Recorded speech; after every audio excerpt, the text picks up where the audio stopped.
네, 안녕하십니까. 오늘은 4월 19일 화요일 부활 8일 축제 화요일입니다. 네, 부활 8일 축제 내 화요일.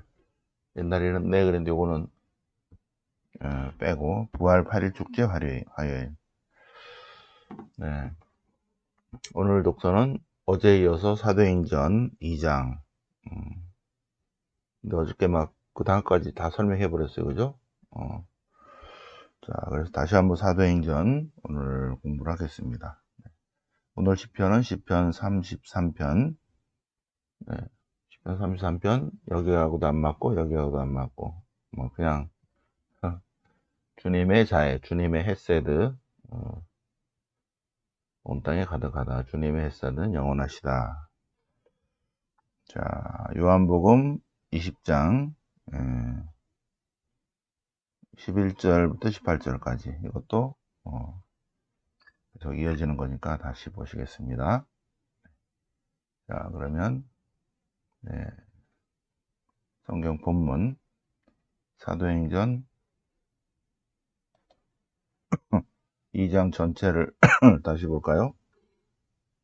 그리고 내일은 사도행전 전체를 한번 묵상을 해볼까요? 네. 자, 성경 본문 보시겠습니다. 사도행전 2장. 네. 어제 설명했는데 다시 한번 설명을 하겠습니다. 사도행전 2장. 성령 강림. 성령이 내렸는데 언제 주님의 성령이 내렸다? 오순절에. 오순절은 파스카 축제 후 50일입니다. 파스카 축제 후 약 50일. 예, 그래서 파스카 축제 때는 출애굽을 기억하고 기념하는 전례고, 오순절은 시나이산의 계약을 기억하고 기념하는 이스라엘의 축제입니다. 그래서 오순절이 되었을 때 시나이산의 계약 갱신식, 또 주님께서 율법을 주심에 대해서 감사드리면서 주님을 기억하고 기념하는 그런 날인데, 그날 성령께서 성령이 내리셨어요. 성령이. 그래서 거기에 모든 사람들이 성령으로 가득 차서 성령께서 능력을 주시는 대로 여러 가지 언어로 말을 하기 시작했는데, 무슨 말을 했냐면 원래 오순절 때 해야 되는 말이 있습니다. 네. 구약의 하나님, 이스라엘의 하나님, 출애굽의 하나님은 곧 시나이산의 계약의 하나님이다. 계약의 주님이십니다. 우리는 그분의 백성입니다를 해야 되는데, 성령으로 가득 차서 성령께서 능력을 주시는 대로 말을 했는데, 예수 그리스도가 주님이시다. 예수님이야말로 오시기로 된 하느님이시다는 것을 전 세계 언어로 이야기하고 있다. 네. 예수님이 주님이심을 만방에 선포하는 그런 날이 오순절 성령 강림이다. 사람들이 깜짝 놀랐죠. 이게 무슨 말이 어떤 일인가. 지금 술 취해서 그러나. 그러니까 베드로가 설교를 한 거죠. 베드로의 오순절 설교. 베드로가 여러분들 들어보십시오. 그러고 요엘서를 얘기하고, 요엘 예언자가 마이너스 400년에 예언했는데, 그때가 되면 모든 사람에게 주님의 성령을 부어주리라. 그러면 그들은 예언을 하리라. 네. 높은 사람, 낮은 사람 할 것 없이 다 내 영을 부어주리니 그들이 하나님의 말씀을 전하리라. 그러면서 바로 그날이 오늘입니다. 400년 전에 예언한 요엘 예언자의 말씀이 오늘 이루어졌습니다. 그러면서 지금 여기 있는 모든 분들이 다 주님의 성령을 받아서 주님의 말씀을 전하고 있는 것입니다. 누구에 관해서? 나자렛 사람 예수님에 관해서. 네, 예수 그리스도를 하나님의 능력, 하나님께서 예수 그리스도를 보내셔서 하나님의 뜻, 하나님의 구원 의지, 하나님의 계획을 완성하셨는데, 그런데 사람들이 십자가에 못 박혀 죽였습니다. 그러나 하나님께서는 그분을 죽음의 고통에서 풀어주시고 다시 살리셨습니다. 그분은 하나님 자체이시기 때문에 죽음에 사로잡혀 계실 수는 없는 거죠. 바로 이 예수님을 하나님께서 다시 살리셨고, 우리는 그 증인들입니다.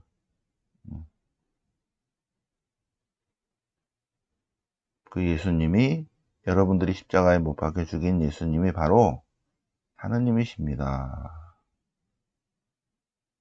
그러므로 이스라엘의 온 집안은 분명히 알아두시오.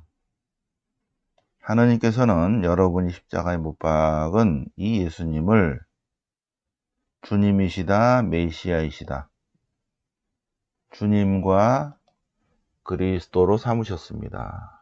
이 예수님을 주인님으로, 하느님으로 오시기로 된 메시아로 드러내 보이셨다는 거죠. 주님이시다, 그리스도이시다. 예수님이 주님이시다, 부활하시다예요. 예수님이 메시아이시다, 부활이시다. 부활이 뭐라고 그랬죠? 부활은 원래 하느님이신 분이 하느님이 되신 사건이라고 그랬죠. 예수님은 본질이 하느님이십니다. 그런데 하느님이신데 인간으로 오셔서, 그리고 다시 하느님이 되신 사건이 부활 사건이라고 그랬죠. 그래서 예수님이 주님이시다, 부활하시다, 예수님이 메시아이시다, 부활이시다, 다 부활이시다, 부활이시다, 그입니다. 부활에 관한 내용을 전해주고 있습니다. 그러니까 사람들이 어떻게 해요? 이 얘기를 듣고 마음에 아파하죠. 큰일 났네. 그럼 어떻게 하지? 우리가 하느님이신 분을 십자가에 못 박았단 말이야. 아이고, 큰일 났네. 사람들은 이 말을 듣고 마음이 꽤 찔리듯 아파하며 베드로와 사도들에게 그러면 저희는 어찌해야 합니까? 하고 물었습니다. 그러자 베드로가 그들에게 회개하시오.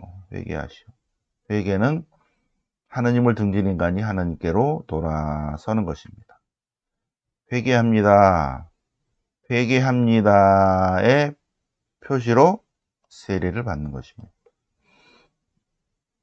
하느님을 등진 인간이 이제 하느님의 삶을 살겠습니다, 하느님께로 돌아서는 것이 세례 예식이고, 세례를 받음으로써 이제 하느님의 자녀가 되는 것입니다.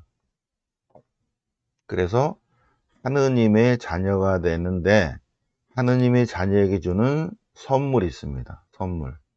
그것이 죄사함이라는 거죠. 죄사함은 덤으로 받는 하느님의 선물이다. 회개합니다. 그동안에 세속에 살았고 우상을 섬기고 다른 거를 주인으로 섬겼는데 이제 하느님을 섬기겠습니다 하는 표시가, 그것이 회개이고, 회개했다는 표시로 세례를 받는 것입니다. 성부와 성자와 성령의 이름으로 세례를 받는 것. 세례를 받으면 하느님의 자녀가 되고 하느님 나라의 상속자가 되는 거죠. 그러면 하느님의 자녀에게 세례 받을 때 주는 선물이 있다는 거죠. 선물은 죄사함이고 성령이다. 죄사함을 선물로 받고, 그리고 주님의 성령을 선물로 받는다는 것입니다. 그래서 베드로의 말을 듣고 초대교회 공동체 처음으로 오순절 성령 강림 날 베드로에게 세례받은 사람이 3,000명이다. 초대교회 신자들이 3,000명이 갑자기 됐다는 거죠. 3,000명. 3,000명. 그들이 베드로로부터 세례를 받았다. 네. 첫 신자죠, 그죠? 3,000명. 네. 그래서 초대교회 공동체 삶의 모습이 어떤가 여기 나와 있습니다. 초대교회 공동체 삶의 모습은 복음적 삶은 네 가지예요. 복음적 삶은 네 가지. 이 네 가지로부터 세 가지가 일어났죠. 복음적 삶의 모습은 초대교회 공동체 삶의 복음적 삶의 모습은 1번 그들은 사도들의 직접적인 가르침을 받았고, 그리고 나눔의 삶, 친교의 삶을 살았고, 그리고 초대교회부터 빵을 떼어 나누는 성체성사적 식사를 했고, 그리고 초대교회 공동체 사람들은 기도하는 공동체였다. 초대교회 공동체 삶의 복음적 삶의 네 가지 모습, 사도들의 가르침, 형제적 친교, 빵을 떼어 나눔, 기도. 그러니까 어떤 일이 벌어지냐면 그 공동체 안에 많은 기적이 일어났다는 거죠. 기적과 표징. 그리고 사람들이 호감을 가졌어요. 초대교회 공동체의 모습을 보고, 특히 친교의 모습을 보고 사람들이 좋아했죠. 그리고 신자 수가 점점 늘어났다. 신도수 증가요. 초대교회 공동체의 모습의 7가지입니다. 복음적 삶의 모습 4가지. 거기에 따르는 일들. 그래서 초대교회 공동체는 사도들이 직접적으로 증언을 했고, 그리고 나눔과 섬김, 희생봉사, 사랑의 공동체, 친교의 삶을 나누었고, 그리고 성체성사적 식사를 했고, 전례를 행했고, 초대교회부터. 그리고 기도하는 공동체였다.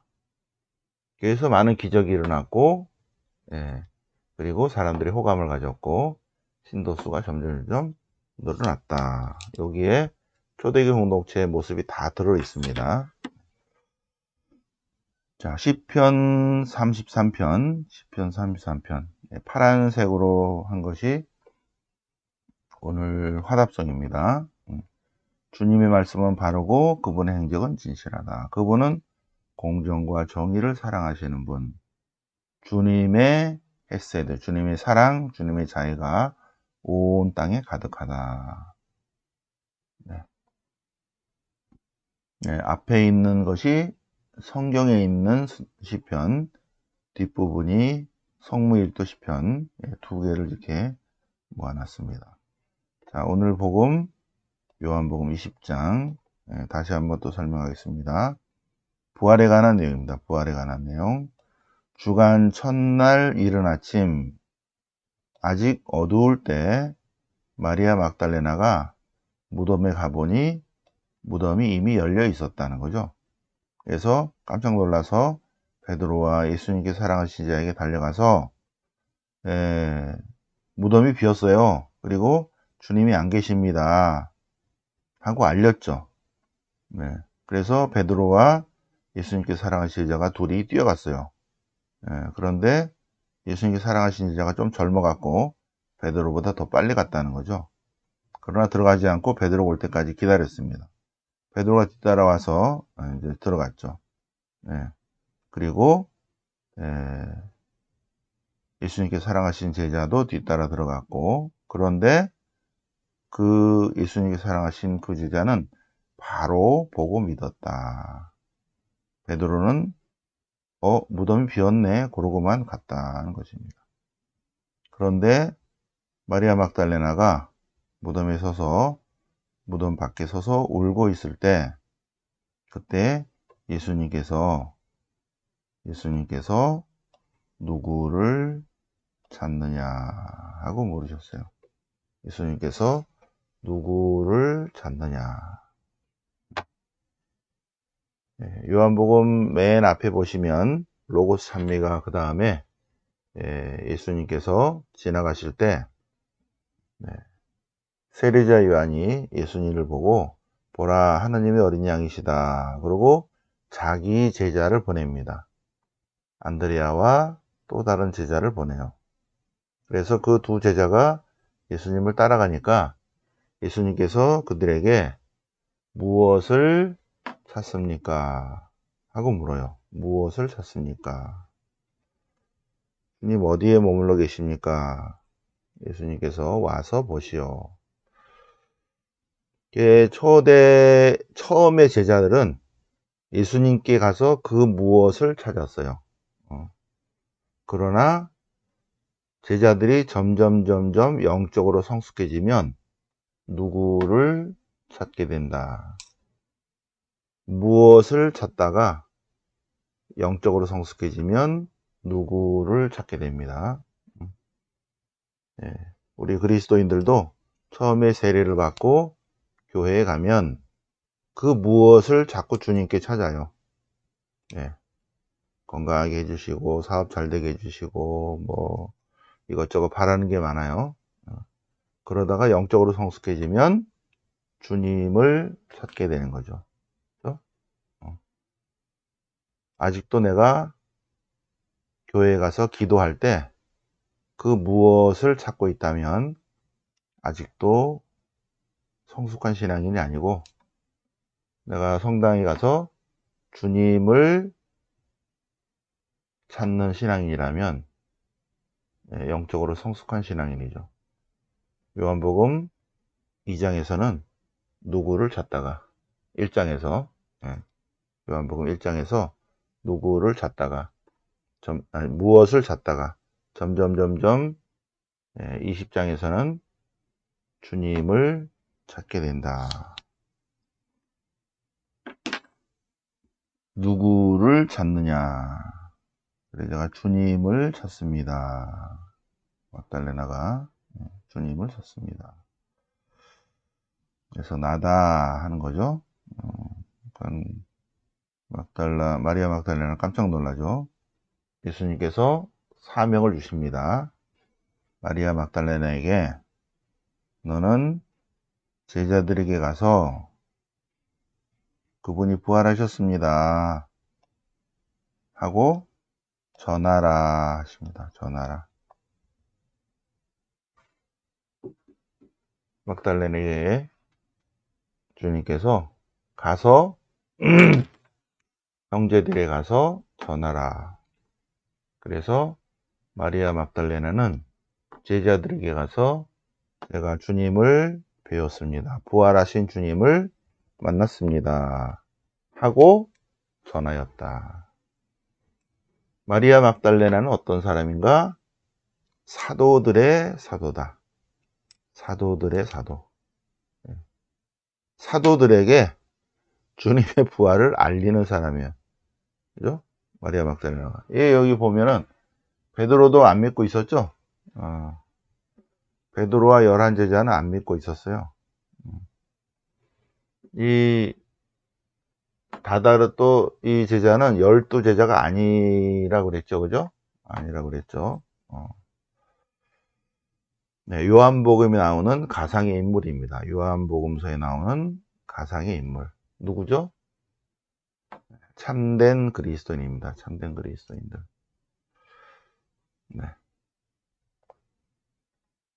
마리아 막달레나는 제자들에게 주님의 부활을 알린 사람이죠. 사도들의 사도다. 사도들의 사도. 대단하죠. 마리아 막달레나는 사도들의 사도예요. 사도들에게 정신 차리시오. 그분은 부활하셨습니다. 하고 전한 사도다. 사도. 영광이 성부와 성자와 성령께 처음과 같이 이제 항상 영원히 아멘. 성부와 성자 성령 이름으로 아멘.